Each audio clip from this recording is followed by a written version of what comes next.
Most people think the smartest thing you can do after 60 is pay off all your debt, your house, your mortgage, everything. And it feels right because being debt-free sounds safe. But what if I told you this could actually make you run out of money faster in retirement? In fact, some of the wealthiest people do the exact opposite. They keep certain types of debt on purpose, and there's a strategy behind it that almost nobody talks about. So before you rush to pay off your house, you might want to hear this first. So before you rush to pay off your debt, you need to understand this first. There are two completely different ways to think about debt in retirement, and choosing the wrong one can cost you everything. The two mindsets about debt. When it comes to debt in retirement, there are really two completely different mindsets. And which one you follow can quietly determine how secure or how stressed your retirement ends up being. The first mindset is what most people grow up believing. Be completely debt-free before you retire. No mortgage, no car payments, no loans of any kind. The idea is simple. If you don't owe anyone anything, your cost of living drops dramatically. And emotionally, this feels incredible. You've spent decades working, paying bills, dealing with financial pressure, so the thought of finally reaching a point where everything is paid off, it feels like freedom. And to be fair, there are real benefits to this approach.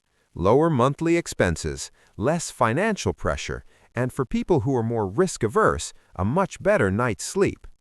But here's where things start to get complicated, because the second mindset takes a completely different view. Instead of rushing to eliminate all debt, it asks a different question. Not how fast can I get out of debt, but which debts actually make sense to keep. In this approach, not all debt is treated equally. Some debt is considered dangerous and should absolutely be eliminated as soon as possible. But other types of debt, especially low-interest debt, can actually work in your favor. And this is where most people get uncomfortable. Because now, debt isn't just something to avoid. It becomes something you manage strategically, something you use. In fact, in some cases, keeping certain debts can actually increase your income in retirement. It can preserve your cash, and it can give you more options when life throws something unexpected at you. Now, this doesn't mean debt is suddenly good. It just means the conversation is more nuanced than most people realize. Because retirement isn't just about minimizing expenses, it's about managing risk, maintaining flexibility, and making sure your money lasts as long as you do. And here's the biggest mistake people make. They apply the same rules that worked during their working years to a completely different phase of life. But once you stop earning a steady paycheck, everything changes. Your margin for error shrinks, your ability to recover from mistakes drops, and the decisions you make around debt become a lot more important than you think. So before you rush to pay everything off, or before you decide to carry debt into retirement, you need to understand something critical. Not all debt is the same. And more importantly, not all financial peace of mind decisions actually lead to better financial outcomes. The biggest mistake? Paying off your mortgage too late. Now, let's talk about the mistake that catches a lot of people off guard. And on the surface, it actually feels like the smartest move you could make. You get close to retirement, maybe you're in your late 50s or early 60s, you still have a mortgage balance, let's say $150,000, $200,000, and you think, you know what, let me just wipe this out. No more monthly payments, no more debt hanging over your head. And for a moment, it feels amazing, like a huge weight has been lifted. But what most people don't realize is what they just gave up in the process. Because when you use a large chunk of your savings to pay off your mortgage, you're not just eliminating debt, you're also eliminating something far more important in retirement: liquidity. You've just taken a large amount of cash, something flexible, something accessible, and you've locked it into your house, an asset that you can't easily spend. And that's where the problem begins. Because life doesn't stop just because you're retired. Things still go wrong. Unexpected expenses still show up. And now you don't have the same financial flexibility to deal with them. Let's say a year goes by. Everything seems fine. Then suddenly, your roof needs to be replaced. That's $20,000. A few months later, your car breaks down, completely done. Now you need another $25,000. Then a medical expense hits, another $10,000, maybe more. And just like that, You're looking at $50,000 to $60,000 in unexpected costs. But here's the problem. You already used a big chunk of your cash to pay off your house. So now what? You have three options, and none of them are great. Option 1, you start pulling money out of your retirement accounts. But if the market is down, you're locking in losses. You're selling investments at the worst possible time. Option 2, you try to borrow money. But now you're retired, no steady income. Lenders are a lot less willing to work with you. Option 3, you consider selling your home, the very thing you worked so hard to pay off just to access the money you originally had. And this is the irony that nobody talks about. You paid off your mortgage to feel safer, but that decision can actually leave you more financially exposed. Because in retirement, the biggest risk isn't just having debt, it's losing access to cash when you need it the most. And this is why timing matters so much. If your goal is to be completely debt-free in retirement, the best time to aggressively pay down your mortgage is years before you retire, not right before, and definitely not by draining the very savings you're supposed to live on.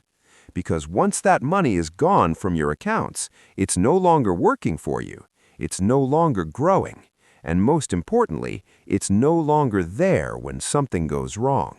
And in retirement, something always does. Not all debt is the same. At this point, it's easy to think, okay, so maybe paying off my mortgage isn't always the best move. But that raises a much bigger question. Which debt should you actually keep, and which debt should you get rid of immediately? Because here's the truth most people never fully understand. Not all debt is created equal. Some debt will quietly destroy your finances, while other types of debt, if used correctly, can actually work in your favor.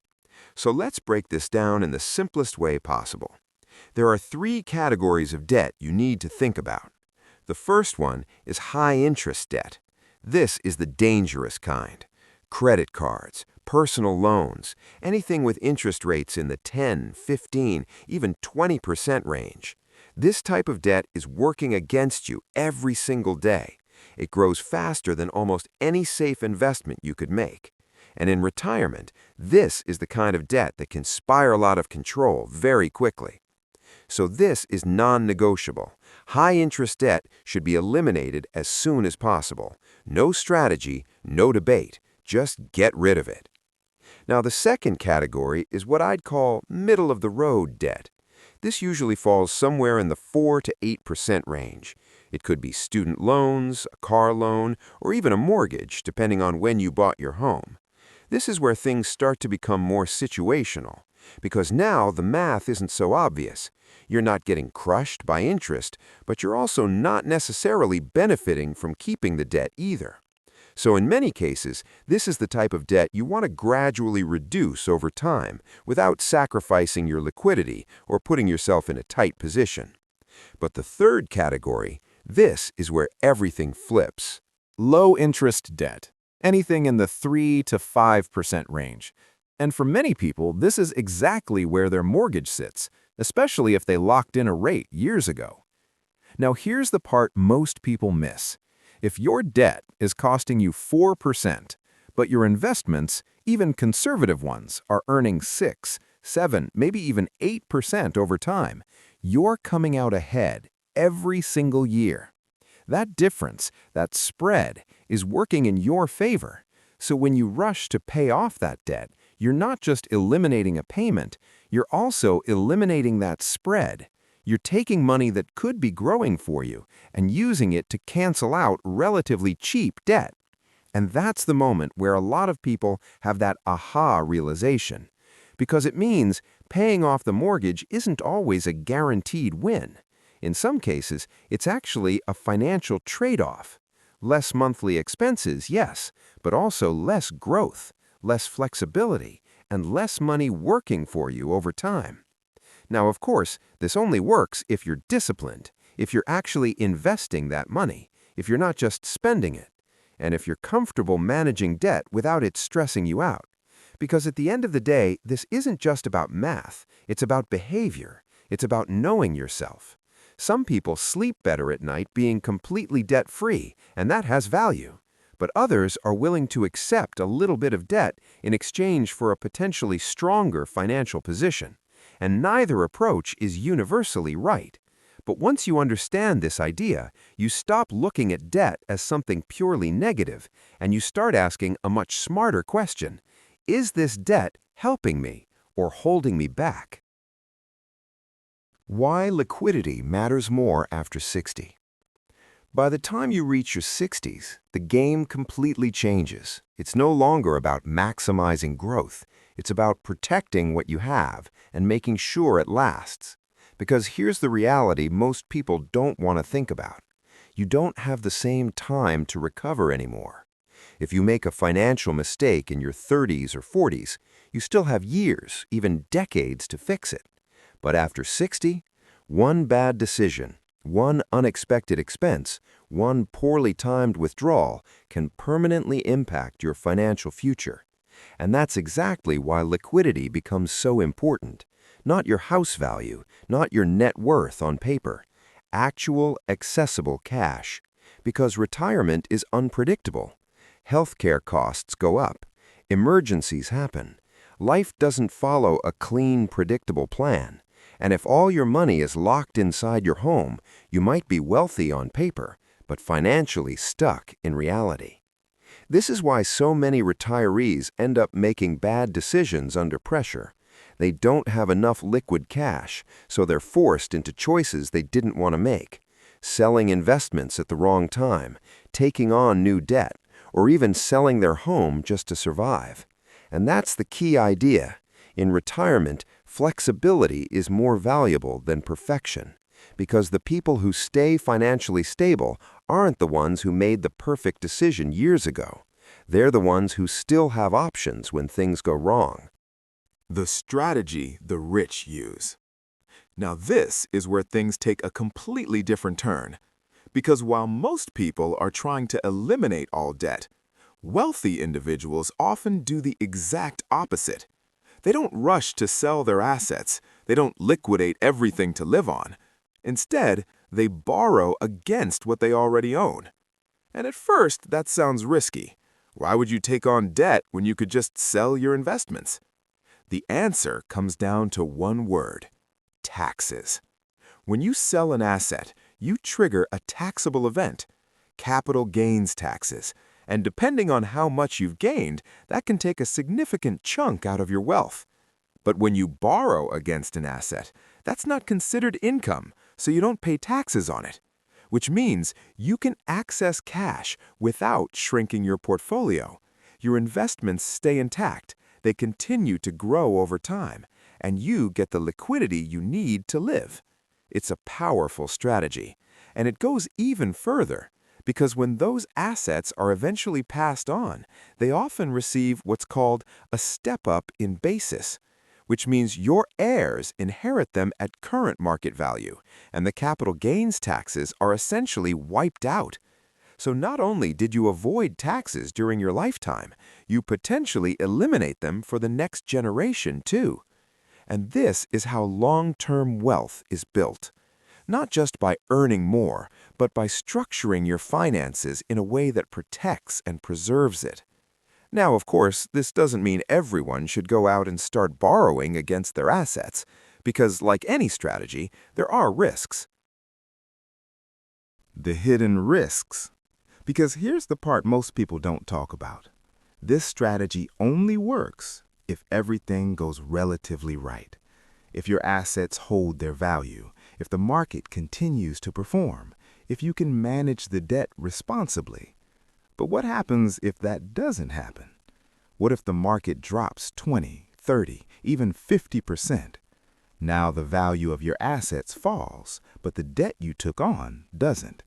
Lenders may start asking for more collateral. You could face a margin call or be forced to sell assets at the worst possible time. And suddenly, a strategy that was supposed to give you flexibility turns into a financial trap. And this is why this approach isn't for everyone. Wealthy individuals have advantages: lower borrowing costs, better loan terms, more assets to fall back on, more room for error. The average person doesn't always have that, which means the margin for error is much smaller. One wrong move, one bad market cycle, and things can unravel quickly. So the goal here isn't to copy what the wealthy do blindly. It's to understand the principles behind it. Liquidity matters, taxes matter, flexibility matters, and risk management matters most of all. Because at the end of the day, the best retirement strategy isn't the one that looks smartest on paper. It's the one that still works when life doesn't go according to plan. The big picture. So when you zoom out and look at the bigger picture, this isn't really about debt. It's about how you think. Because most people were taught a very simple rule: avoid debt at all costs. And for a long time, that works. But retirement isn't the same game anymore. Now it's about balance. It's about understanding that being completely debt-free might feel safe, but it can quietly reduce your flexibility. It can lock up your cash, and in some cases, it can actually put you in a weaker financial position.